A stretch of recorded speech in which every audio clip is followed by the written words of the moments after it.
ATM Abdullah sir, DGM sir Abdullah sir, এবং ওনার সাথে আরো দুজন। আব্দুল্লাহ স্যারের সম্পর্কে কিছু বলি, ওনাকে দেখলেই মনে হচ্ছে যে মুম্বাই ইন্ডিয়ান্সের ধোনি একজন টিম চ্যাম্পিয়ন। এবং ওনার সাথে দুজন আছেন মানে সহযোগী পৃষ্ঠপোষক, man of perfectionist Samiran Das JD, এবং খেলাধুলার সাথে জড়িত সবচেয়ে বেশি সাবেক ব্যাংক ক্লাবের সাবেক সকল সাধারণ সম্পাদক জনাব সুব্রত দত্ত স্যার। সামনে যাই কি স্যার, যে ভিডিও সুন্দর স্যার, সামনে যাই ভিডিও সুন্দর। ব্র্যান্ড অ্যাম্বাসেডর হিসেবে আছেন জনাব তাসবিরা হক। আমি সবাইকে একসাথে মুদ্রাসনের আহ্বান জানাচ্ছি। তবে আইকন প্লেয়ার স্যার, এক মিনিট, আইকন প্লেয়ার হিসেবে আছেন হবিগঞ্জ হারিকেন্সের সেই বিগ ম্যান এস মাসুম। সবাইকে একসাথে মুদ্রাসনের আহ্বান জানাচ্ছি। পিছনে দাঁড়ান গিয়া সেক্রেটারি এসে বসেন, সেক্রেটারি এসে সামনে বসেন। এই আসেন, আপনারা আসেন, আপনারা দিব পারেন, এর পরে টিম আরো বাড়তে পারে কিন্তু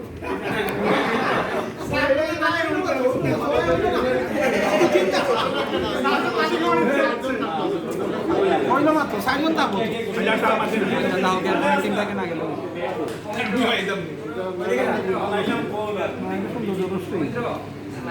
সিলেট সিটি কর্পোরেশনের একটা টিম দরকার ছিল। স্যার আছে স্যার, আমরা সিলেট মেট্রোপলিটন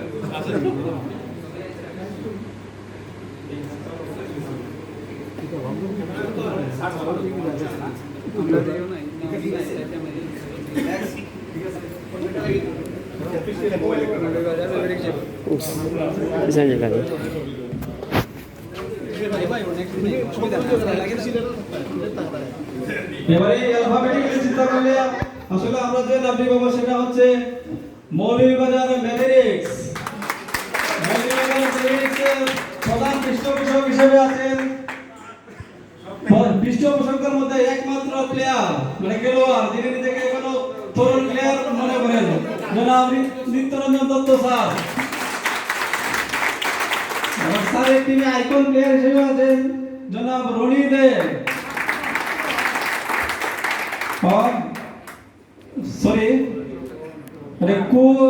সহযোগী পৃষ্ঠপোষক হিসেবে আছেন আমাদের ব্যাংক ক্লাবের সাবেক সহসভাপতি, যিনি দাপটে সারা শহর সিলেট শহর মানে সাইকেল দিয়ে ঘুরে বেড়ান এখনো, সেই সাইফুল আলম স্যার। এবং আরেকজন কৌনার আছেন ইয়াং ক্রেজ জনাব রাজেশ্বর ভট্টাচার্য, এবং তাদের সাথে ব্র্যান্ড অ্যাম্বাসেডর হিসেবে আছেন হুমায়রা জাহান রূপু। সবাইকে একসাথে আহ্বান জানাচ্ছি। এই টিম সহ দেখা গেল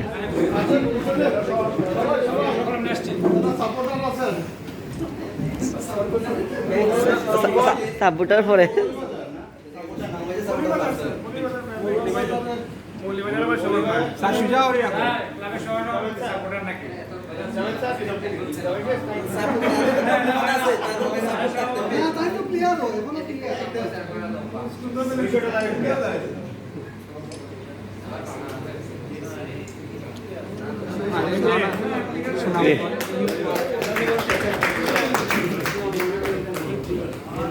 আমি যাই, আবার আসবো। ভিডিও স্টাফ আছে সুদীবৃন্দ, এবারে আমাদের সামনে যে টিমটি পরিচয় করে দিচ্ছি সেটি হচ্ছে সুনামগঞ্জ স্কোয়াড্রন। সুনামগঞ্জ স্কোয়াড্রনের প্রধান পৃষ্ঠপোষক হচ্ছেন আমাদের মুস্তফা আজাদ কামাল স্যার। সম্পর্কে এই কথা বলতে হয়, উনি মানে ফুটবল খেলায় যে ধরনের মানে দেখিয়েছেন আমাদেরকে, আসলে আন্তর্জাতিক মানের গোলকিপারের মতো অনেক গোলকিপিং করেছেন। স্যারের সাথে সহযোগী হিসেবে আছেন জনাব শুভেন্দু কুমার দেব, ব্যাংক ক্লাবের সাবেক সাধারণ সম্পাদক, সাধারণ সম্পাদক, এবং বর্তমান সভাপতি জনাব Jolly Talukdar sir. Icon player হিসেবে আছেন জনাব কামরুল হোসেন সরকার, এবং ব্র্যান্ড অ্যাম্বাসেডর হিসেবে আছেন বিউটি কুইন সামিয়া সামির। যাচ্ছি প্লিজ।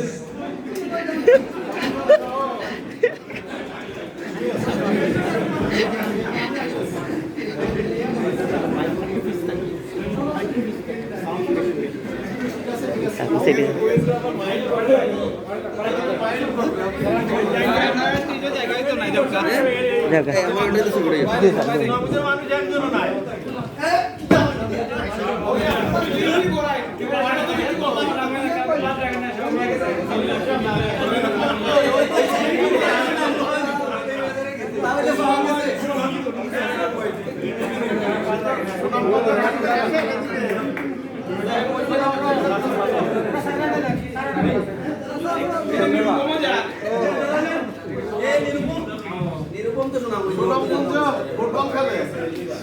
আমরা তো শুনলাম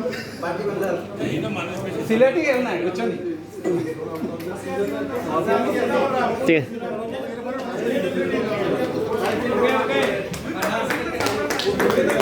জি স্যার জি স্যার।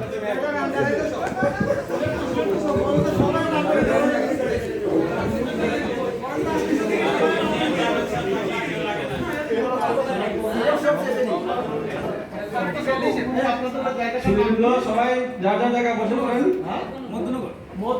মধ্যনগরে কয়েকটা টিম করে ফুটবল খেলে প্রথম হিসেবে আছেন বাংলাদেশ ব্যাংক সিলেটের মিডিয়া মুঘল জনাব জাভেদ আহমদ এবং সহযোগী হিসেবে আছেন জনাব ওয়ারসুদ্দিন স্যার এবং জনাব পরেশচন্দ্র দেবনাথ স্যার। উনি হচ্ছেন বাংলাদেশ ব্যাংক ক্লাবের সাবেক সফল সাধারণ সম্পাদক এবং আইকন প্লেয়ার হিসেবে আছেন মানে আমাদের এই যে আজকে যে পদ্ধতিতে এগিয়েছি সেই পদ্ধতির অনেকটা জনকই বলতে পারি। তার উৎসাহ উদ্দীপনা এবং পরিশ্রমের কারণে যেটা সফল হয়েছে জনাব সঞ্জয় দেব সুদীপ এবং ব্র্যান্ড অ্যাম্বাসেডর হিসেবে আছেন ডাইনামিক লেডি জনাব বায়না নাওয়ি। সবাইকে আসলে নাম জানাচ্ছি প্লিজ। সব সিলেট আইও না সবাই তো সিলেট সব সিলেট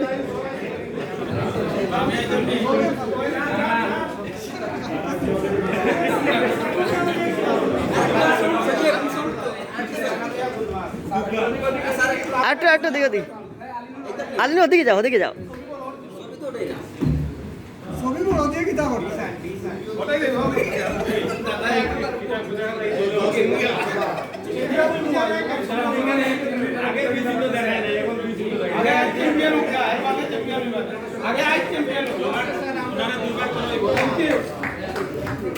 ওকে আর তো নাই আপাতত ব্রেক। অবশ্যই ঐতিহাসিক দিন আমরা নতুন যাত্রা শুরু করেছি এবং এই নতুন যাত্রায় আমাদের সাথে একজন মানে বিশেষ অতিথি মানে বলবো অথবা যেটি বলি না কেন উনি আমাদের সবাই সাক্ষী আছেন মানে হেড অফিস থেকে আমাদের একজন ডিজিএম স্যার উপস্থিত আছেন জনাব মোহাম্মদ মামুন হোসেন স্যার। ওনাদের একটা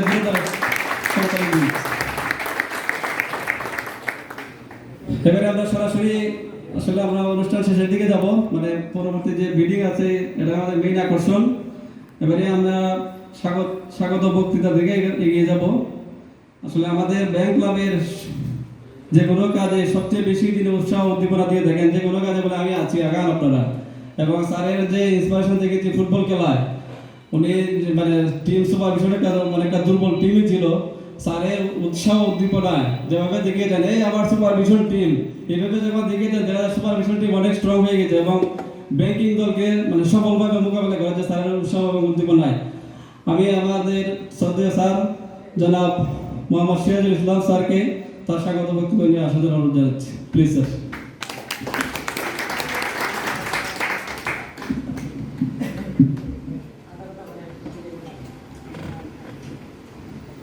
আসলে বক্তব্যের আজকে কোনো কিছুই নেই যে উদ্দীপনা এবং যে হাসি মুখগুলো এটা দেখে বক্তব্য আমার মনে হয় না যে খুব একটি এই সময় স্যুট করবে। সবাই যে জন্য অধীর আগ্রহে আমরা অপেক্ষা করছি আমরা শুধু টিভিতে দেখেই অভ্যস্ত ছিলাম এটি যে একটি আমাদের জন্য সরাসরি দেখার সুযোগ হবে এই জন্য ব্যাংক ক্লাবকে ধন্যবাদ জানাচ্ছি।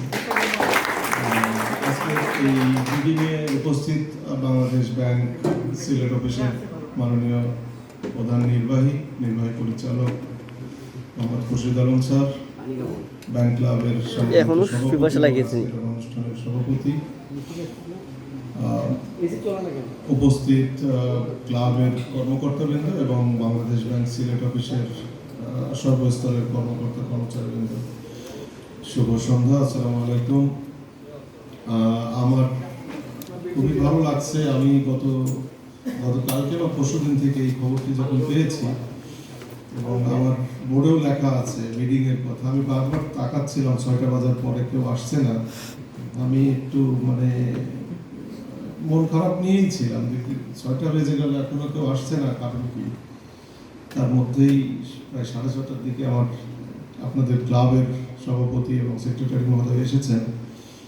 আমি তখন আশ্বস্ত হলাম যে না, আমরা এই মনোযোগখানে ঘরে সাক্ষী হতে যাচ্ছি। এর মধ্যে আমাদের নির্বাহী পরিচালক স্যারও অত্যন্ত খেলাপ্রিয় মানুষ,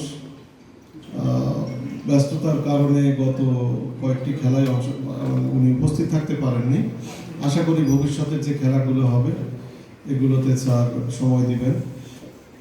আমরা ক্লাবের সব ধরনের কর্মকাণ্ডের সাথে আমরা নিজেদেরকে সম্পৃক্ত রাখতে চাই এবং আপনারাও যারা সিলেটে, আমি জয়নিং এর কদিন পরেই মধ্যনগরের আমাদের নিরুপম এর আমন্ত্রণে আগের নির্বাহী পরিচালক মহোদয়ের সাথে সিলেট স্টেডিয়ামে ফুটবল খেলা দেখার সুযোগ পেয়েছিলাম। পাশেই 6-a-সাইড খেলা। তো একটি জেলার আমার মনে হয় একটা উপজেলাও না, উপজেলার একটা খণ্ডিত অংশ, তাদের কতগুলো টিম সিলেট শহরে, অনেকগুলো টিম, এবং তারা প্রতিদ্বন্দ্বিতাপূর্ণ খেলা করছে। এইটা আমার প্রথম ইমপ্রেশন ছিল খেলাধুলার ক্ষেত্রে সিলেটের। এরপরে যখন আমাদের নিজেদের চিত্রটি ভেসে উঠল, আমাদের মধ্যে অনেক প্রবীণ খেলোয়াড় যারা ফুটবল খেললেন এখানে উপস্থিত আছেন। গতকালকে আমরা একজনকে বিদায় দিলাম। তাদের যে খেলাধুলোর প্রতি আগ্রহ এবং নিজেদেরকে খেলার সাথে সম্পৃক্ত রাখার অদম্য স্পৃহা, এটি ওনারা আমাদের পরবর্তী প্রজন্মের মধ্যেও এটি প্রথিত করেছেন। এই জন্য সিনিয়র যারা আছেন তাদেরকে ধন্যবাদ জানাই, সাধুবাদ জানাই। এই ধরনের উদ্যোগের মধ্য দিয়ে আমাদের পারস্পরিক যে সহমর্মিতা এবং পারস্পরিক শ্রদ্ধাবোধ সেটি যেমন গড়ে ওঠে, একই সাথে আমরা যখন দুঃসময়ে পতিত হই তখন সাহায্যকারীর হাত অনেক বেশি হয়। আপনি যখন একা একা চলবেন, শুধু অফিস করে বাসায় চলে যাবেন, বিপদের মুহূর্তে একা বা নিজের পরিবার ছাড়া খুঁজে পাবেন না।